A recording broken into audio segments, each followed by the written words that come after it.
اعوذ باللہ من الشیطان اللعین الرجیم بسم اللہ الرحمن الرحیم یا ایہا النبی جاہد الکفار والمنافقین۔ ہمارے عزیز محترم بزرگ عباس ارشاد صاحب قبلہ بڑی جامع تقریر فرما چکے، اور بہرحال جیسا انہوں نے سوچا کہ میں بعد میں آؤں، اسی میں چاہتا ہوں کچھ بات کو آگے بڑھا دیا جائے اور بات مکمل کر دی جائے تھوڑا سا اور۔ جو میں نے قرآن کریم کا الفاظ آپ کے سامنے تلاوت کیے، قرآن مجید کا 66واں سورہ ہے، سورہ تحریم، اس کی 9ویں آیت کے ابتدائی الفاظ ہیں، جس میں ارشاد ہو رہا ہے کہ اے نبی آپ جہاد کیجئے کافروں سے اور منافقوں سے اور ان کے اوپر سختی کیجئے۔ ایک ایک لفظ کا ترجمہ ہے، دیکھیے۔ اب یہاں پر بات یہ کرنے والی ہے کہ کافر کس کو کہا جائے، منافق کون ہوتا ہے، کیونکہ اب جو دور آیا ہے اس میں ہم کو نظر آ رہا ہے کہ اس میں کافروں کی بھی الفت بڑھ رہی ہے اور منافقوں سے بھی دوستی بڑھ رہی ہے۔ سمجھ رہے ہیں؟ یہ دونوں پریم جو ہیں کافی پینگ لینے لگا ہے، منافقوں سے بھی اور کافروں سے بھی۔ قرآن نے کیا حوالے کیا، دیکھیے، ہوا میں بات نہیں، حوالے 66واں سورہ سورہ تحریم، آیت کا نشان 9 کے ابتدائی الفاظ، اے نبی جہاد کرو کافروں سے اور منافقوں سے۔ اب آئے علماء اور ہم کو بتائیں منافق کون، اور آ کر ہم کو یہ بتائیں کہ کافر کون۔ ہم کو صرف اتنا بتا دو کہ ولایت امیر المومنین علی بن ابی طالب یہ دین ہے یا نہیں ہے۔ ابھی مثال دی تھی جو ہمارے عباس ارشاد صاحب نے کہ نماز کا منکر ہو جائے تو کافر، چھوڑ دے تو گناہگار، یعنی جو حکم الہی ہے اگر اس کا کوئی انکار کرے تو کافر ہوتا ہے، جو ادھر سے حکم ملے اس کا کوئی انکار کرے تو کافر ہوتا ہے۔ تو اب مجھ کو یہ بتاؤ کہ ولایت امیر المومنین کا ادھر سے حکم آیا یا نہیں آیا؟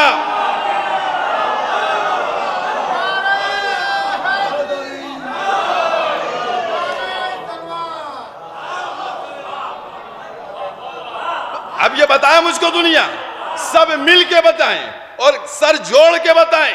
میں نے کیا کہا کہ جو بھی حکم الہی کا انکار کرے، بہت بات کو شارٹ کیا میں نے، حکم الہی کا انکار کرے وہ کافر ہوگا، اور اگر حکم الہی کو انکار نہ کرے بلکہ ترک کر رہا ہے نماز روزہ تو گناہگار ہوگا۔ تو اب سب مل کے یہ بتاؤ کہ ولایت امیر المومنین یہ اللہ کی طرف سے حکم آیا یا نہیں آیا؟ اگر اللہ کی طرف سے حکم تھا تو اس کا مطلب وہ واجب ہے، اور اگر اس کا کوئی انکار کرے تو وہ کافر ہے۔ کچھ بات سمجھ میں آئی آپ کے؟ جو اس کا انکار کرے وہ کافر ہوگا۔ تو اب ہم کو یہ بتاؤ کہ کافروں سے ہم جہاد کیسے کریں؟ اب ہم ان کافروں سے کیسے جہاد کریں؟ پیغمبر نے تو جہاد کر لیا، ہم جہاد کیسے کریں؟ تو اب کوئی معصوم تو ظاہراً موجود نہیں ہے، ہم جہاد نہیں کر سکتے، تو ہمارے لیے اگر 2-3 دقیقے ہوں، چلیے ایک صلوات پڑھیے محمد والے محمد۔ آپ کے ذوق کے حساب سے بات کیے دیتا ہوں۔ دیکھیے، ایسا ہے کہ ابلیس کافر ہے، ابلیس کیا ہے؟ وہ شیطان ہے۔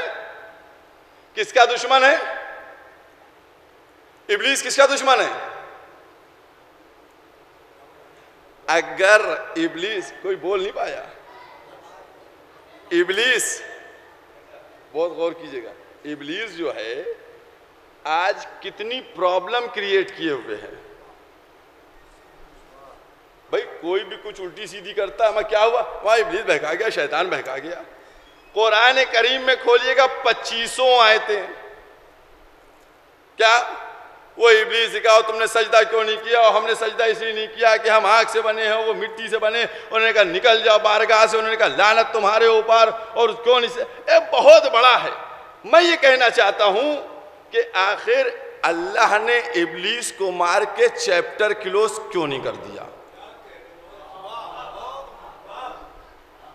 ہے نہیں؟ دیکھیے کتنی آیتیں قرآن کریم میں، وہیں اللہ مار دیتا اس کو، ابلیس کو. چھوٹی سی آیت کا ایک فقرہ بنتا کہ ایک ابلیس تھا جو جناتوں میں سے تھا، اس نے سجدہ نہیں کیا، اللہ نے اس کو مار دیا، اس کا چیپٹر کلوز. آگے بڑھئے. اللہ نے ابلیس کو مارا نہیں. کیوں نہیں مارا؟ اللہ سے پوچھئے چل کے، اللہ سے پوچھئے اے پروردگارہ تو اگر ابلیس کو مار دیتا تو ہماری پرابلم سالو ہو جاتی. آج ہم کو بہکانے والا کوئی نہ ہوتا. رائٹ ٹائم سیدھے گھر سے نکلتے مسجد جاتے، مسجد سے نکلتے گھر آتے. رائٹ ٹائم ہوتے نہیں ہوتے. پروردگار تو نے مارا کیوں نہیں؟ تو عجب نہیں ادھر سے جواب آئے نادان اگر میں اس کو مار دیتا تو تم کس کو مارتے؟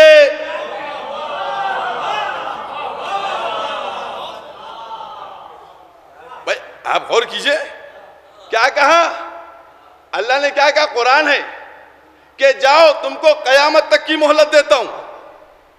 چھوڑیے ابھی ایک جملہ روکے دیتا ہوں. جب مولا کائنات کا حق غضب ہوا، مولا کو تکلیف ہوئی تھی نہیں ہوئی تھی؟ ہوئی تھی. نیچرل بلاغہ موجود ہے. مولا اگر چاہتے تو چھین سکتے تھے یا نہیں؟ میں تو کہہ رہا ہوں چھیننے کی ضرورت بھی نہیں تھی. اگر صرف نظریں ٹیڑھی کر کے تو کس کی مجال جو میرے حق کی طرف دیکھے. اپنے ہاتھ کو قبضے شمشیر پہ رکھتے سب مدینے کے باہر نظر آتے. جب مولا تکلیف تھی تو لے لیتے. اے مولا آپ نے مار کے لیا کیوں نہیں؟ تو عجب نہیں میرے مولا جواب دیں کہ اگر اللہ وہاں ابلیس کو مارتا تو ہم یہاں ان کو مارتے.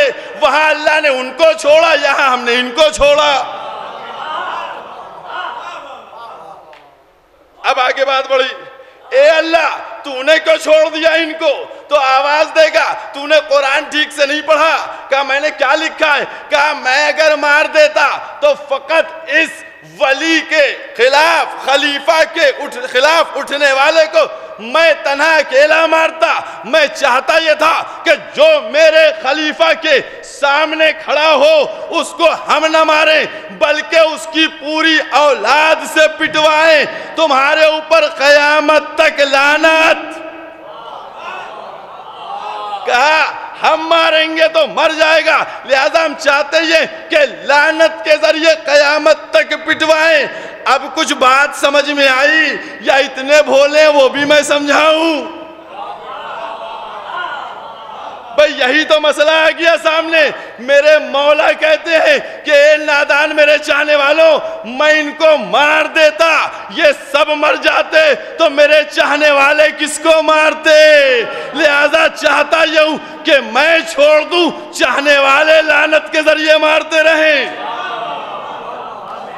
بات اتنی کہنا ہے کہ جو چیز اللہ کی طرف سے واجب قرار دی گئی تو اب ہم ڈائریکٹ تو مار نہیں سکتے، جہاد کر نہیں سکتے، تو ہمارے لیے ایک ایسا اسلحہ ہے جس کو یا تبرہ کہہ لیجئے یا لعنت.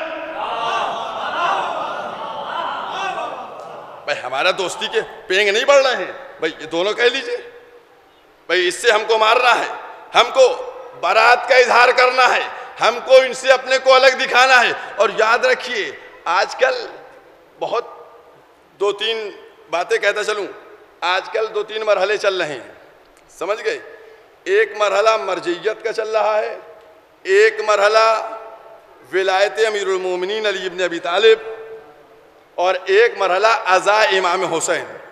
یہ کئی چیزیں چل رہی ہیں جس کو لوگ ملائے دے رہے ہیں اور کس طریقے سے کام کرنا چاہ رہے ہیں. اور ایک بات الگ کی لا کے کی جا رہی ہے اور وہ یہ ہو رہی ہے کہ بھائی ازواج جو ہیں ان کو برا نہ کہیے.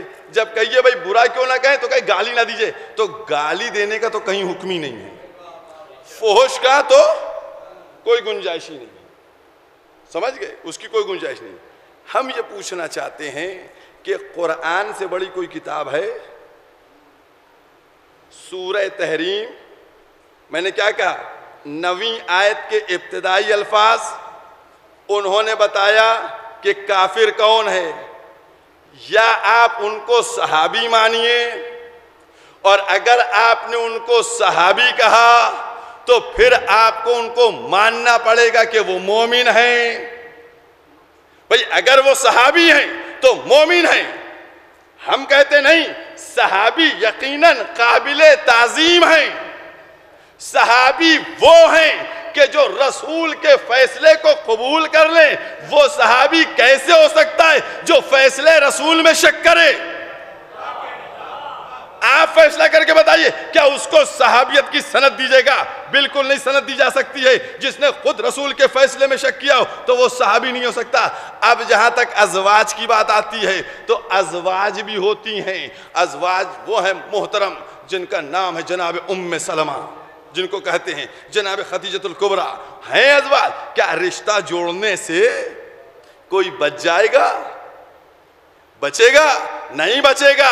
اسی سورے میں آئیے, پروردگار کا انتظام ہے. یہی سورہ تحریم 66واں سورہ 10ویں آیت ہے.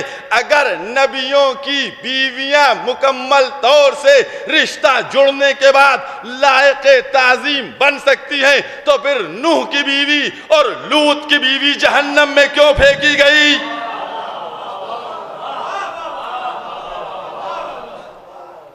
سورہ تحریم 10ویں آیت ہے, 66 نمبر سورہ ہے.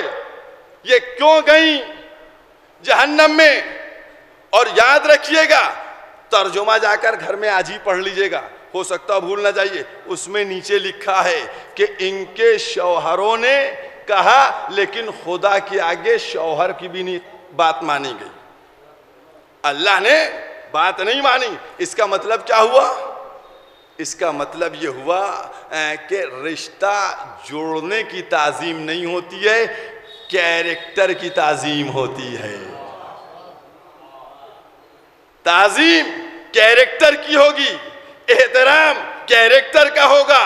بات اگر کی جائے گی تو کیریکٹر کی بات کی جائے گی. بھئی نبی کی بیویاں تھیں, کیریکٹر نہیں صحیح تھا, لہذا کس طریقے سے ان کو بھیجا گیا. اور قرآن آج تک ہے. تو یاد رکھیے, قرآن کریم جو ہے وہ ایسے نمونے بنا کر پیش کرتا ہے, ہر ایک کی بات نہیں کرتا کہ جناب والا ان کے لیے کہاں لکھا ہے, ان کے لیے کہاں لکھا ہے, ان کے لیے کہاں لکھا ہے. قرآن نے نمونہ پیش کیا, اب کیریکٹر پہ چل کے تولتے رہو.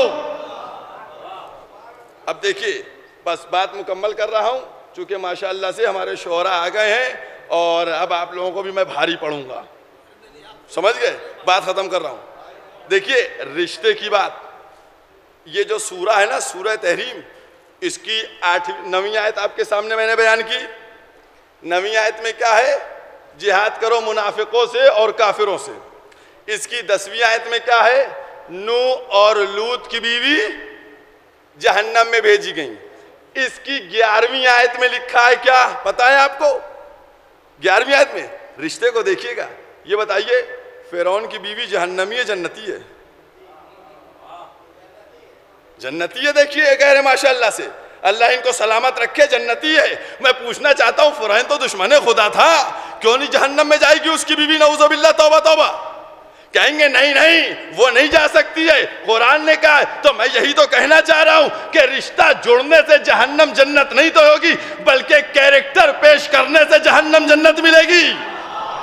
اس کا اسی 66ویں سورے میں ثبوت ہے کہ نبیوں کی بیوی جہنمی ہو رہی ہے اور دشمن خدا کی بیوی جنتی ہو رہی ہے.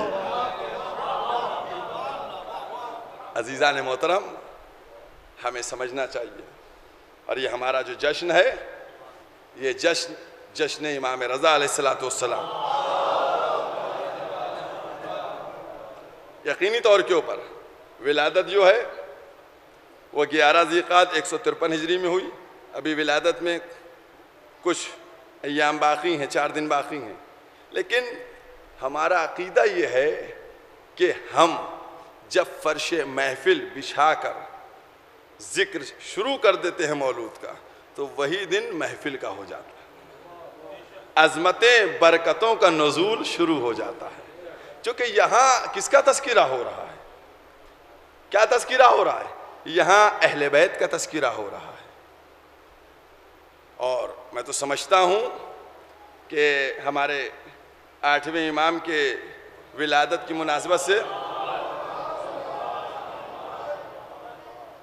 دست حسینی اور امام رضا کمیٹی علیہ الصلوۃ والسلام کس طریقے سے یہ تہنیت و مبارکباد کے لائق ہیں کہ جنہوں نے ہمارے ان امام کیا. اور میں تو سمجھتا ہوں کہ اسی طریقے سے کم شہر میں ہر امام کی ولادت پہ ایک جشن ہونا چاہیے. ہر امام کی، جن اماموں کی ولادتوں پہ نہیں ہوتا ہے، ہونا چاہیے.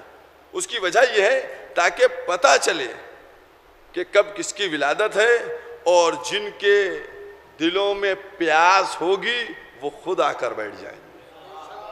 کیونکہ یہ تذکرہ وہ تذکرہ ہے جس میں بلانے کی بات نہیں ہوتی ہے، ان کو جذب کرنے کی بات ہوتی ہے. اور یہ تذکرے میں خصوصیت یہی ہے کہ ادھر تذکرہ ہوتا ہے اور ادھر لوگ خود بخود کھنچ کر چلے آتے ہیں. اور ہم یہ سمجھتے ہیں کہ اہل بیت ان کے ساتھ ان کے وفادار ہونا چاہیے. اس میں کسی کو کوئی کمپرومائز نہیں کرنا چاہیے، کسی طریقے کا کوئی کمپرومائز نہیں کرنا چاہیے. کیوں؟ کیونکہ یاد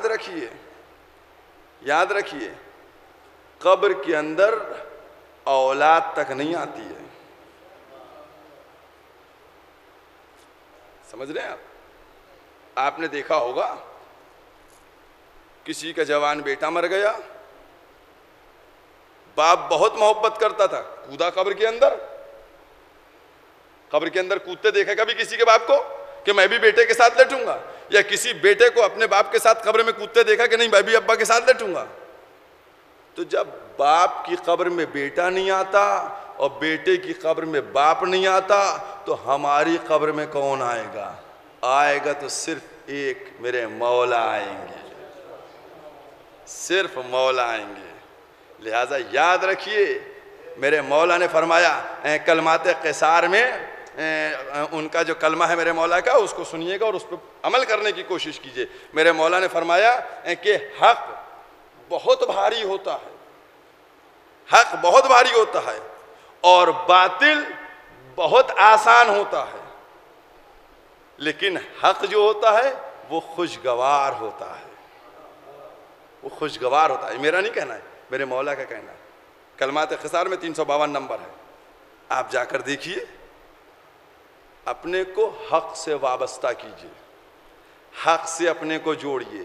یہ نہ کہیے کہ کس نے کہا ہے نا. یہی تو غضب ابھی ہوا. غضب تو یہی ہوا کہ محرم میں ناچنے والا ناچنے کو کہہ رہا ہے. سمجھ گئے؟ محرم میں ناچنے کی بات ہو رہی ہے، عشرے میں ناچنے کی بات ہو رہی ہے، اس کو بھلا دیا گیا، اس کو نہیں یاد رکھا گیا. سمجھے؟ چونکہ اس کے مقابلے میں سیف عباس تھا، لہٰذا سب نے کہا اس کو نہیں. ارے کوئی تو مرد ہوتا، کوئی تو مرد ہوتا، کوئی تو ہوتا جو نکل کے آتا اور آنے کے بعد کہتا کہ اس کی مجال کیا ہوئی، اس کی کیسے ہمت ہوئی، محرم میں ناچنے اور گانے کی بات کر رہا ہے. کسی کے 32 دانتوں میں دبی ہوئی. یاد رکھو یہ زبان میرے خلاف کھلے یا کسی کے، ہم کو پرواہ نہیں. اگر نہ یقین آئے تو ابھی بھی تم دیکھ لو یوٹیوب پہ گزشتہ سال کی یہی تقریر. گزشتہ سال اسی تقریر میں کہا تھا ہم کو کچھ نہیں چاہیے، 4 کندھے چاہیے ہیں، لیکن قبر میں مولا کو بلانا ہے، قبر میں مولا کو بلانا ہے۔ یہاں آئے کوئی یا نہیں آئے، قبر میں میرے مولا آ جائیں، بس ہمیں یہ چاہیے ہے۔ یاد رکھو، یہ نہ سوچو ارے اٹھ کر آگے بڑھو اور ان لوگوں کو سمجھانے کی کوشش کرو جو اس طریقے سے اپنی زبانوں پہ تالے ڈالے بیٹھے ہوئے، ارے کیا یہی تو میرے امام نے کہا تھا، ہم نہیں چاہتے ہیں جس طریقے سے تم غدیر کو بھلا بیٹھے اسی طریقے سے محرم کو بھی بھلا دیا جائے۔ آج آپ دیکھیے 2-3 تلخ جملے ہیں، سنیے۔ آج غدیر میں الحمدللہ اب اضافہ ہو رہا ہے، نمازیں اور یہ سب جو اعمال وغیرہ ہو رہے ہیں اضافہ ہو رہا ہے، تو ایک طبقے میں ہیجان ہے، ایک طبقے نے بھئی پہلے انہوں نے سیمت کر دیا تھا غدیر کو، 18 ذی الحجہ ہاں نکاح ہو جائے گا، ولیمہ ہو جائے گا، عقیقہ ہو جائے گا، ختنہ ہو جائے گا، لیکن اب پھر اعمال ہونے لگے۔ اب وہ عید جو غدیر کی ہے وہ عید اکبر بن کے سامنے نظر آنے لگی، کوئی نہیں بول رہا ہے۔ جو بھی، بہت توجہ کیجئے گا، جو بھی اس غدیر کے سلسلے میں زبان کھولے سمجھ جائیے گا یہ کوئی وہ ہے جو غدیر کا منکر ہے، اس کو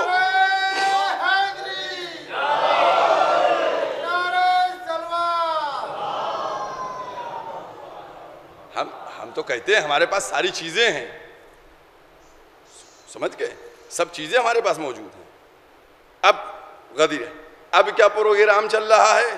محرم میں ناچا جا رہا ہے، محرم میں گانا گایا جائے گا، پکچریں دیکھی جائیں گی، سمجھے، اور سب منہ پہ تالا لگائے بیٹھے ہوئے ہیں، لیکن ان کو یہ نہیں معلوم ہے یہ عزاداری کسی کے باپ کی نہیں ہے، زہرا کے لال کی ہے، سمجھ گئے، یہ شہزادی کے لال کی عزاداری ہے جنہوں نے وعدہ لیا تھا اور بابا نے ان کے کہا تھا بیٹی پریشان نہ ہو۔ عزاداری کے سلسلے میں آج اس طریقے کی حرکتیں ہو رہی ہیں، لہذا آپ کو بیدار ہونے کی ضرورت ہے۔ میں نے جو اپنے مولا کی بات کہی نا، جا کر کلمات خسار نہج البلاغہ میں دیکھیے گا، 352 نمبر کا کلمہ ہے جس میں مولا نے فرمایا ہے کہ حق بھاری ہوتا ہے، حق بھاری ہوتا ہے۔ کیا مطلب ہوا؟ جب آپ حق بولیں گے تو کچھ لوگ آپ کو نوچنے دوڑیں گے، کچھ لوگ آپ کو کاٹنے دوڑیں گے، سمجھ رہے ہیں نا؟ کچھ لوگ آپ کو نوچنے کاٹنے دوڑیں گے، پریشان نہیں ہوئیے گا، قدم کانپے نہیں، کیوں؟ کیونکہ آپ اندر سے اپنے امام کے سامنے مطمئن رہیے گا اور خوشگوار ہوئیے گا۔ مولا نے کیا فرمایا کہ حق بھاری ہوتا ہے لیکن خوشگوار ہوتا ہے۔ آپ کوئی دوڑے، کوئی نوچنے دوڑے، کاٹنے دوڑے، پریشان مت ہوئیے گا، آپ کا دل مطمئن ہوگا کہ نہیں میں نے جو کام کیا وہ صحیح کام کیا ہے، یہی اس کی دلیل ہے خوشگواری کی۔ عزیزوں، یہ محفلیں، یہ مقاصدیں، یہ محافل و مجالس کا سلسلہ، یہ ہمارے لیے ایک ذریعہ ہیں، وسیلہ ہیں۔ ابھی میں نے آپ کے سامنے بات کی نا کہ فرعون کی بیوی کہاں جائے گی، ایک نوجوان نے سامنے سے بیٹھ کے کہا جنت میں جائے گی، جا کر کسی اور سے پوچھ لیجئے جو مجلسوں سے رابطہ نہ رکھتا ہو، دیکھیں وہ جواب دے دے اس بات کا۔ مجلسیں، مجالس و محافل یہ وہ راستے ہیں کہ جس کے ذریعے سے دین اور فضائل اہل بیت عام پہنچتے ہیں آسانی سے، لہذا اس کو روکنے کی کوشش کرنا، باتوں کو الجھانا، باتوں کو دوسری طرف رنگ دے کر موڑ لینا، میں سمجھتا ہوں یہ ہر ایک بالغ اور عاقل کی ذمہ داری ہے۔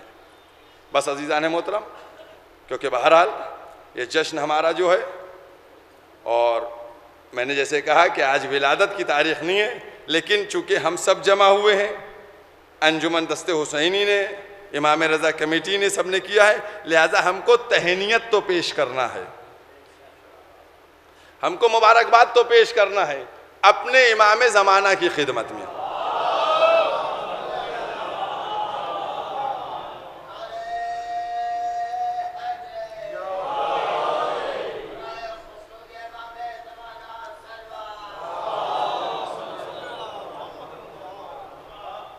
تو دیکھیے بس ایک جملہ بچا ہے، تہنیت.